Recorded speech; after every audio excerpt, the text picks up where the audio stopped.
الحمد لله رب العالمين رب المشرقين ورب المغربين فاطر السماوات السبع والأرضين وأشهد أن لا إله إلا الله ولي الصالحين وأشهد أن محمدا عبده ورسوله الصادق الأمين اللهم صل وسلم على سيدنا ونبينا محمد وعلى آله الطيبين الطاهرين وصحابته ومن تبعهم بإحسان إلى يوم الدين أما بعد فيا عباد الله اتقوا الله وأوصيكم ونفسي بتقوى الله في السر والعلن قال تعالى يا أيها الذين آمنوا اتقوا الله حق تقاته ولا تموتن إلا وأنتم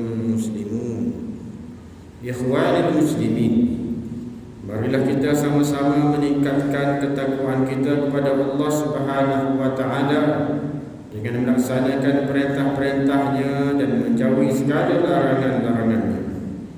Mudah-mudahan kita termasuk dalam kalangan hamba-hamba Allah yang mendapat keberuntungan di dunia dan di akhirat. Al-Quran adalah kitab suci yang diturunkan kepada Nabi Muhammad SAW sebagai panduan hidup bagi umat manusia.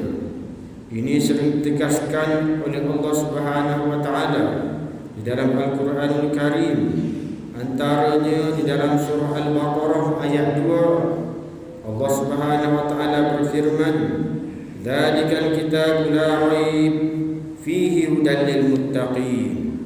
Artinya, ini adalah kitab Al-Quran yang tiada keraguan padanya, petunjuk bagi mereka yang bertakwa. Ayat ini menunjukkan bahawa Al-Quran bukan sekadar sebuah tulisan semata-mata, tetapi merupakan sumber petunjuk yang jelas dan tidak diragui, yang seharusnya menjadi rujukan utama dalam setiap aspek kehidupan kita. Pendidikan Al-Quran bukan sahaja memberi pelbagai pengetahuan, tetapi juga membentuk akhlak mulia dalam diri individu dan masyarakat. Nabi Muhammad SAW merupakan contoh terbaik dalam mengamalkan ajaran Al-Quran. Oleh itu, masyarakat yang berpegang dan menghayati serta mengamalkan nilai-nilai yang dianjurkan oleh Al-Quran adalah masyarakat yang berakhlak dan berbudi pekerti tinggi. Dalam surah Al-Qalam ayat 4, Allah Subhanahu wa taala berfirman, "Wa innaka la'ala khuluqin 'azim." Artinya, dan sesungguhnya engkau wahai Muhammad adalah di atas akhlak yang agung. Ikhwanul muslimin, membaca dan menghayati Al-Quran bukan sekadar satu amalan yang dianjurkan, tetapi adalah satu kewajipan setiap muslim yang mesti dilaksanakan, sehingga mereka yang belajar dan mengajar Al-Quran adalah sebaik-baik manusia, sebagaimana dinyatakan di dalam hadis yang diriwayatkan oleh Abu Hurairah radhiyallahu anhu. Rasulullah sallallahu alaihi wasallam bersabda, "Khairukum man ta'allama al-Quran wa 'allama." Rawahul Bukhari. Maksudnya, sebaik kamu adalah orang yang belajar Al-Quran dan mengajarkannya. Hadis ini bukan sekadar menunjukkan kepentingan Al-Quran semata-mata, tetapi ia menunjukkan betapa pentingnya pendidikan Al-Quran, kerana ia memainkan peranan yang utama dan terpenting di dalam membina generasi yang cerdik ilmu dan berakhlak mulia. Dalam praktik, generasi unggul terdahulu yang terdiri daripada para imam mujtahid dan ilmuwan Islam silam seperti Imam Asy-Syafi'i, Ibnu Sina, Imam At-Tabari dan lain-lain.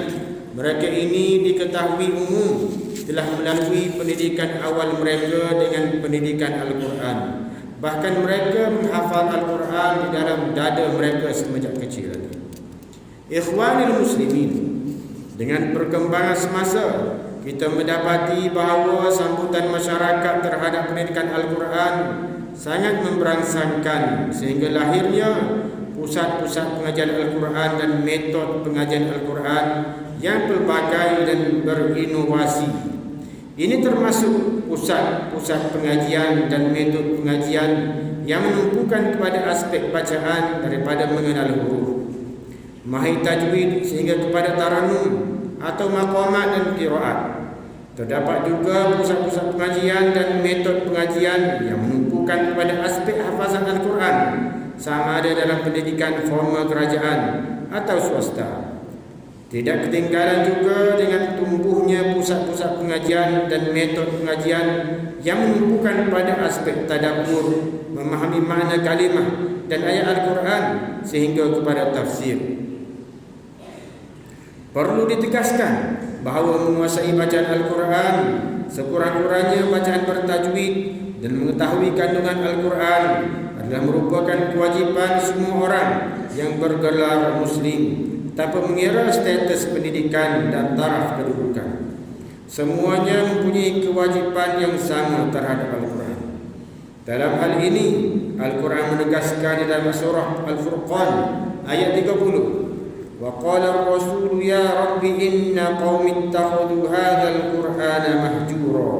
Artinya, dan Rasul berkata, wahai Tuhanku, sesungguhnya kaumku telah menjadikan Al-Quran satu perlembagaan yang ditinggalkan. Di dalam tafsir ini, dalam tafsir Ibnu Katsir, disebutkan maksud dan bentuk mengabaikan Al-Quran adalah yang pertama, tidak mempelajari dan tidak menghafaz Al-Quran. Yang kedua, tidak mengimani dan membenarkan Al-Quran.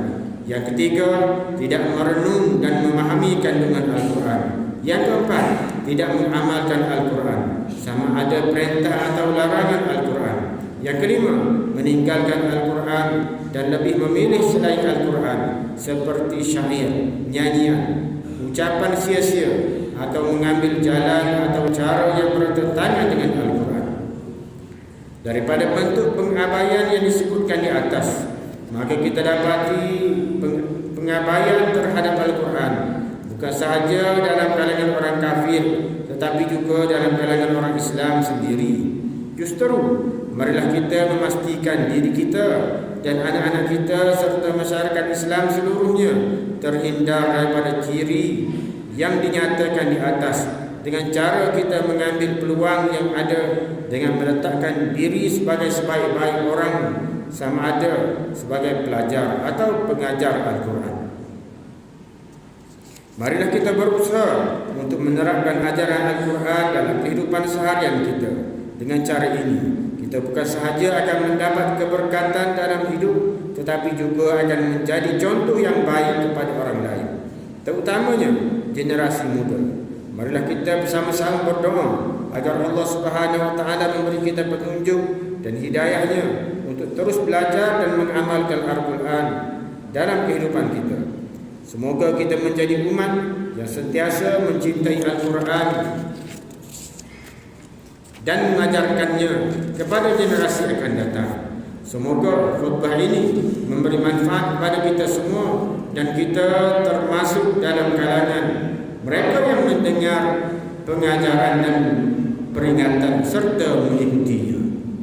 Ikhwanil muslimin, akhirnya marilah kita berdoa kepada Allah Subhanahu wa taala agar menyelamatkan kita semua daripada segala wabak penyakit, pada bencana dan bahaya peperangan.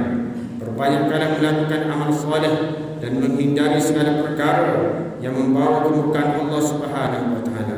Ingatlah bahawa memberi dan menerima riswah, salah guna kuasa, mengambil bahan-bahan yang memabukkan dan salah guna dada, serta segala perbuatan haram akan membawa kehinaan di dunia dan akhirat.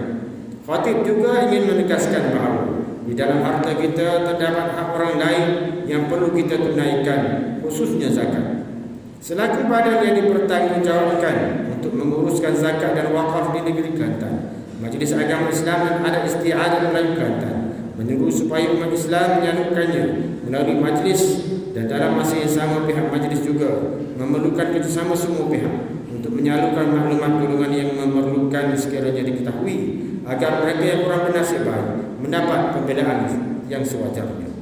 Pada waktu ini, sebahagian saudara kita umat Islam sedang menanggung kesusahan khususnya di Palestin dan negara-negara yang ditindas serta berada dalam konflik peperangan. Justru, marilah kita terus berdoa agar saudara-saudara kita di sana diberikan perlindungan, pertolongan dan keselamatan serta kemenangan. Dalam masa yang sama, ulurkan pertolongan dan bantuan yang diperlukan melalui pihak-pihak yang berautoriti dan sah bagi meringankan bebanan, kesusahan dan penderitaan yang sedang mereka alami. Barakallahu li wa lakum bil Qur'anil azim wa nafa'ani wa iyyakum bima fihi min al-ayati wa dhikril hakim. وتقبل مني ومنكم تلاوته إنه هو السميع العليم. أقول قولي هذا وأستغفر الله العظيم لي ولكم ولسائر المسلمين والمسلمات والمؤمنين والمؤمنات فاستغفروه إنه هو الغفور الرحيم.